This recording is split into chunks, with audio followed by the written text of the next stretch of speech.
Hello दोस्तों, नमस्कार। आप सभी का एक बार फिर से बहुत बहुत स्वागत है अंकित एग्जाम सर यूट्यूब चैनल में। आज मैं हिंदी का बहुत ही मोस्ट इम्पोर्टेंट प्रश्न जो कि विराम चिन्ह से होने वाले हैं करवाने वाला हूं। ये टॉपिक विराम चिन्ह जो होता है ये हिंदी में आपका पूछा ही पूछा जाता है। 1 से 2 प्रश्न आपके अवश्य पूछे जाते हैं और इनकी जानकारी आपसे होनी चाहिए। तो चलिए 20 प्रश्न आपको मैं करवाने वाला हूँ विराम चिन्ह से, और इनमें से ये सभी रिपीटेड प्रश्न हैं, आए हुए प्रश्न हैं। आपको भी इनमें से आने चाहिए। यदि आप SSC GD, UP police, BDO, लेखपाल, पेट या यूपी टेट का एग्ज़ाम देने वाले हैं तो ये बिल्कुल प्रश्न आपके लिए हैं। ये प्रश्न एक-एक प्रश्न आपको आना चाहिए। तो चलिए चर्चा करते हैं। पहला प्रश्न है आपका कि निम्न में से कौन-सा अल्पविराम चिन्ह है? तो देखिए इनमें जो है आपका राइट आंसर क्या हो जाएगा अल्पविराम के लिए, तो आपका ऑप्शन सी राइट आंसर हो जाएगा अल्पविराम। तो यानी अल्पविराम लगता है आपका, ऐसे लगता है अल्पविराम। ओके, देखते हैं अगला प्रश्न आपसे है कि विराम चिन्ह की दृष्टि से कौन-सा वाक्य अशुद्ध है? तो देखेंगे वाक्य आपके सामने है और जिसमें आपका पहला वाक्य क्या है कि नहीं, कल मैं तुम्हारे घर नहीं आ सकूँगा। तो यहाँ पर नहीं की जगह पर अशुद्धि है। यहाँ पर आपका ये विस्मयादि आ जाएगा, नहीं, कल मैं तुम्हारे घर नहीं आ पाऊँगा। तो यहाँ पर अ, जो है विराम चिन्ह आएगा, कहाँ पर आएगा? देखिए, यहाँ पर जो है नहीं के पास में, यहाँ पर जो है विराम चिन्ह आएगा। तो ऑप्शन ए आपका राइट आंसर हो जाएगा इसके लिए।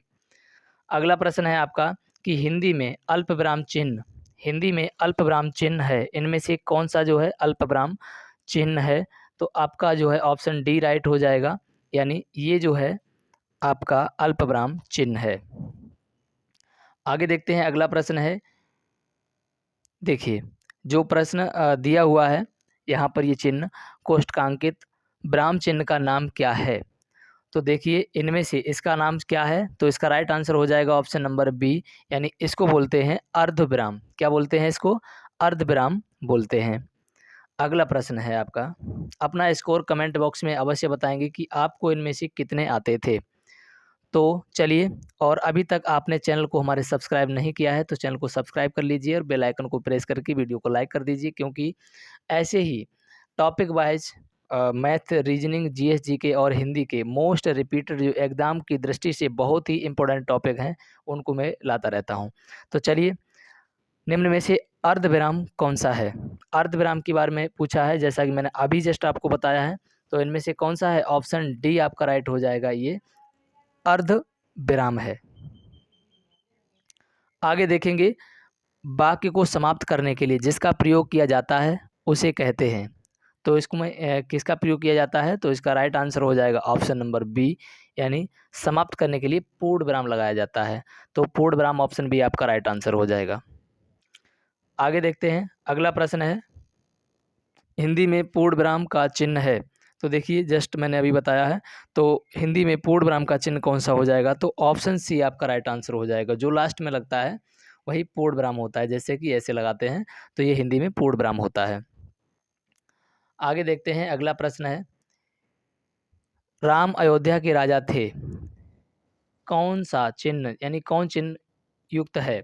तो देखिए इनमें इसके लिए कौन सा चिन्ह है? तो ऑप्शन हो जाएगा राइट इसमें बी, क्योंकि यहाँ पर जो चिन्ह लगा हुआ है आपका, ये कौन सा है? ये पूर्ण विराम है। तो ऑप्शन बी आपका राइट आंसर हो जाएगा, पूर्ण विराम।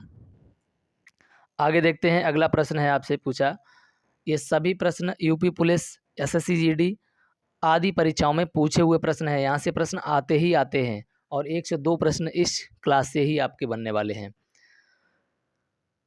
जो दिया हुआ है प्रश्न क्या है कि ये चिन्ह जो दिया हुआ है, इस विराम चिन्ह का नाम पूछा है क्या है? तो इसे क्या बोलते हैं? तो इसका नाम है ये प्रश्नवाचक। ऑप्शन नंबर बी आपका राइट हो जाएगा, प्रश्नवाचक। आगे देखते हैं अगला प्रश्न। प्रश्न आपसे अगला है कि एक वाक्य में विराम चिन्ह का गलत प्रयोग हुआ है, तो इनमें किसमें जो है गलत प्रयोग हुआ है? तो मैं डायरेक्ट आपको आंसर ही बताता हूँ। तो ऑप्शन सी जो है इसमें गलत प्रयोग हुआ है। देखेंगे ऑप्शन सी में क्या है कि उत्तर प्रदेश की राजधानी बताओ। तो उत्तर प्रदेश की राजधानी बताओ, इसमें क्वेश्चन मार्क का चिन्ह आएगा, क्योंकि पूछता है तो यहाँ पर क्वेश्चन मार्क आएगा। ओके, देखते हैं अगला प्रश्न। प्रश्न क्या है कि जो यहाँ पर दिया हुआ है साइन, आपको चिन्ह दिया हुआ है, कोष्ठक में दिए गए विराम चिन्ह का नाम है, इसमें इसका क्या नाम है? जो तो इसको क्या बोलते हैं, विस्मयादि बोधक बोलते हैं इसको। ऑप्शन नंबर डी आपका राइट आंसर हो जाएगा। चलिए अगला प्रश्न देखते हैं। प्रश्न है नेक्स्ट आपका कि ओह बहुत कठिन समय आया है, बहुत कठिन समय आया है, दिए गए वाक्य में उचित विराम चिन्ह लगाइए। तो इसके लिए उचित विराम चिन्ह क्या होगा, तो जैसे ओह ऐसा कुछ दिया हो अचानक में जिसको चौंकाने वाला, तो क्या है, विस्मयादिबोधक चिन्ह यहाँ पर आएगा। चलिए अगला प्रश्न देखते हैं। प्रश्न है आपका कि दो समानार्थी शब्दों की पुनरुक्ति के बीच में किस विराम चिन्ह का प्रयोग होता है। तो देखिए दो समानार्थी शब्द हों और उनकी पुनरुक्ति हो तो इसमें कौन सा चिन्ह आता है, तो यहाँ पर जो है योजक चिन्ह आता है। और योजक चिन्ह कैसा होता है, जो ऐसे डैश करके लगाया जाता है, ये योजक चिन्ह होता है। आगे देखते हैं कि निम्न में से योजक चिन्ह है, देखिए जैसे मैंने अभी बताया आपको, तो इनमें से कौन सा योजक चिन्ह है, तो योजक चिन्ह ऑप्शन सी आपका राइट आंसर हो जाएगा।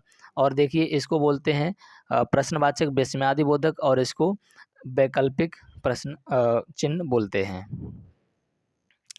आगे क्या है कि सामासिक पदों पुनरुक्त शब्दों के मध्य प्रयोग किया जाता है, तो सामासिक पदों के बीच में कौन सा जो है प्रयुक्त होता है चिन्ह, तो ये योजक चिन्ह प्रयुक्त होता है सामासिक पदों के बीच में, या किसी भी शब्द की पुनरुक्ति हो तो वहाँ पर भी योजक चिन्ह होता है, ध्यान रखेंगे। आगे देखते हैं अगला प्रश्न है आपसे कि निम्न में से कौन सा विराम चिन्ह का प्रयोग नहीं है, इनमें से कौन सा विराम चिन्ह नहीं है, कहने का तात्पर्य यह है कि इनमें से कौन सा नहीं है।